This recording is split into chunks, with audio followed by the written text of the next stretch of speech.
My three big stories, which was actually 10 big stories because there's a lot to talk about today. I had not yet seen Donald Trump's last rant on Truth Social.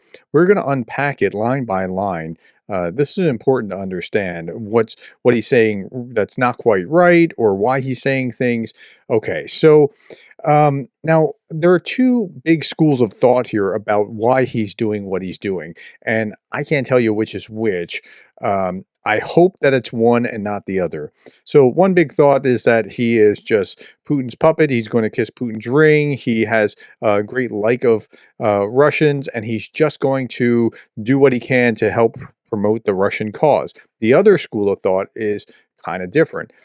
So I'm watching Fox News. Well, I'm not watching it. It's on in the background while I'm doing something else.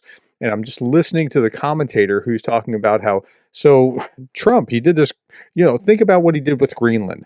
Now I'm thinking, think what he did about Greenland. Like he just antagonized all our allies. But the commentator said this, and it's worth considering. His negotiating skills are so great. Now, take it with a grain of salt if you don't like Trump. His negotiating skills are so great. All he had to do was talk about Greenland, and the Danish government has made changes and are spending extra on defense in Greenland where they weren't doing it before, and the Chinese are no longer welcome there, and that sort of thing. Okay, maybe that's what's going on. I'd like to think that's what's going on. But if you do that, you're kind of like your friends aren't going to want to play with you anymore. That's just not a good way of going about doing that. But okay, let's say that that's what it is.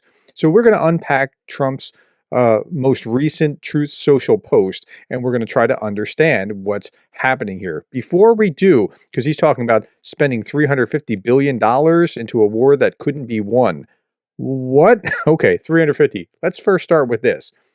Zelenskyy just said that the U.S. gave us a total of $67 billion in weapons, $31 billion in budget programs. Trump's claim that he'll return $500 billion in fossil fuels is frivolous talk. Now, part of the reason that Trump is doing this is because Zelenskyy just started answering back in a not necessarily nicer way. Like Zelenskyy has tended to be pretty conciliatory and say things that, line up with where Trump is. Now, here's how Trump operates, regardless of whether he's doing something for Putin or doing something for Zelenskyy in order to make a deal.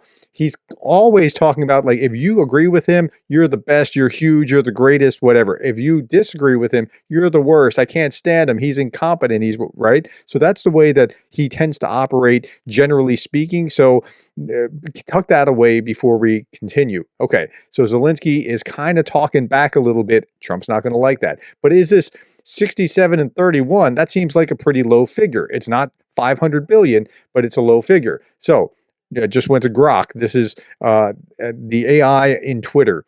Okay, how much foreign aid has the U.S. given to Ukraine since 24 February 2022? Be clear and specific in total U.S. dollars, then break into a percentage. Okay, so now, again, it's AI, so it might be a little bit off, but I think this sounds right from what I've seen.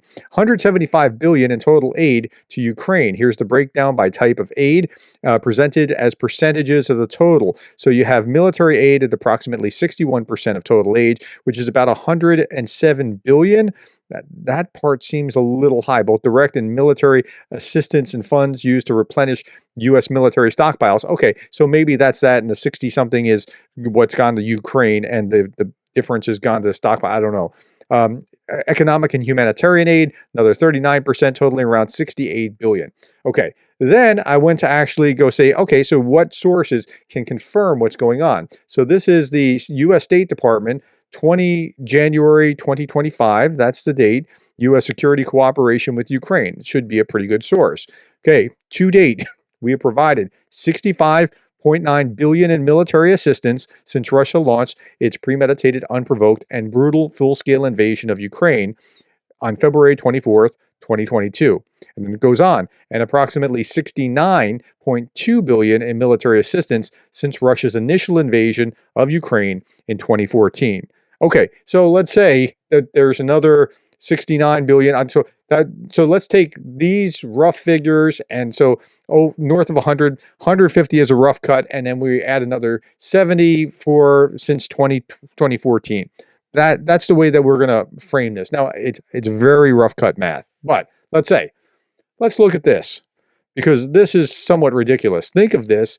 Think of it, a modestly successful comedian. Okay, now remember what I talked about. If you're out of good graces with Trump, he's going to denigrate, because that's how he reacts. He's continually reactive. Volodymyr Zelenskyy talked the United States of America into spending $350 billion to go to a war that couldn't be won. So let's just talk about the 350. We're nowhere near 350. Any way that you cut this, nowhere near it. And Zelenskyy, if you go back to here, could not possibly be responsible for since 2014. Well, I mean, he could be responsible from 2019 forward. He can't be responsible for 2014 to 2019 as he wasn't in office. But then the part that really gets me is to go to a war that couldn't be won. That's quite a declaration for somebody who's trying to be an honest broker. Okay, let's go on to the next part. And I changed it because I want to go line by line so the colors change. That never had to start, but the war that he, without the U.S. and Trump, will never be able to settle. Okay, never had to start. I agree. It didn't have to start. Russia started it, and unfortunately, that's where we are. But it never had to start. And he's probably insinuating that somehow the Ukrainians caused it, or NATO caused it, or something along these lines. But that's not it at all. And go back and see what I talked about with the NATO timeline, and you can see how things played out. I just did that video yesterday or the day before. Okay, okay, now this next line is interesting, because that without the U.S. and Trump, we'll never be able to settle. Okay, that's Trump patting himself on the back, saying, "See, only I can do this," because he tends to praise himself quite a bit in these truths. Okay, Truth Social posts. The United States has spent $200 billion more than Europe. That's just patently not true. It's just not true. I mean, you're not at 200 billion to begin with, unless you factor in, perhaps maybe you're getting there if you factor in the aid from 2014 forward. But okay, let's say. So let's just clarify these lines. And Europe's money is guaranteed, while the United States will get nothing back. I don't know that that's the case. I don't know that Europe has loaned. I think some of what I've seen has been loans. I think, are guaranteed based on the assets that are being used by, the Russian assets that are guaranteeing some things. I think some of that is what we're talking about, but not like general loans where you have to pay it back. It's guaranteed by the interest of those assets. Okay, some of that is, but not all of it. Why didn't sleepy Joe Biden? Okay, here we go. Trump's still in campaign mode for some reason I don't quite understand. Why didn't sleepy Joe Biden demand equalization, in that the war is far more important to Europe than it is to us? We have a big, beautiful ocean as separation. It's true. We do. Europe has a greater, or should have a greater burden, because it is closer, and we do have separation. But we still are part of the same world, and we still can't abandon our allies. And this is a bad thing to let an autocracy knock over a democracy and just kind of wink at it. That's okay. At any rate, I'm not going to belabor that. Okay, and then he goes on. On top of this, Zelenskyy admits that half the money we sent him is missing. Okay, but it's not like that. This is like a Russian talking point kind of thing. Not that the money didn't get there because it went into U.S. production, but he's suggesting it like it's stolen. They're a bunch of crooks. Oh dear. Okay, he refuses to have elections. Refuses to have elections is. You can't have elections constitutionally within their governmental system during time of martial law, the war has to end so that they can have elections. Okay, which is very low. If you refuses to have elections, is very low in Ukrainian polls, and the only thing. Okay, let's talk about the very low in Ukrainian polls. This morning, the KIIS, that's a reputable polling firm, published a poll showing 57% trust Zelenskyy, and Trump said it was 4%. Now, so it's like he's in just another world here with some of these statements. He refuses to have elections, is very low in Ukrainian polls, and the only thing he was good at was playing Biden like a fiddle. Again, it's like he's still campaigning against Biden. A dictator without elections, now that's strong language. Zelenskyy better move fast, or he's not going to have a country left. Okay, that line gives me weird comfort in the sense that it kind of tells me that he's trying to move Zelensky to negotiate because that's what his focus is. And that tells me it's the theory about, or at least partially the theory about, how he's trying to negotiate to get the people to the table to do whatever he's trying to accomplish. I think it's a terrible way of doing it, but I think that that's true. Now, he may still be beholden to Putin in the process while he is doing that. That both of those could coincide. That is possible. I just don't know, and I don't have the evidence to prove one way or another with that. Okay. In the meantime, we are successfully negotiating an end to the war with Russia, something I'll admit only Trump and the Trump administration can do. Here's that patting himself on the back thing that he does very often. Biden never tried. Europe has failed to bring peace. Okay, well, yeah, Biden didn't try to do that because Biden was actually, as an ally or a friend of Ukraine, trying to support them. So, well, why would he be doing that? Okay, Zelensky probably wants to keep the gravy train going. Remember, Zelensky's the worst because he said bad things about me. That's how Trump rolls, so understand that this is what's going on. I love Ukraine, but Zelensky has done a terrible job. Remember, you're the worst, you're terrible, you're whatever. With his country is shattered and millions have unnecessarily died.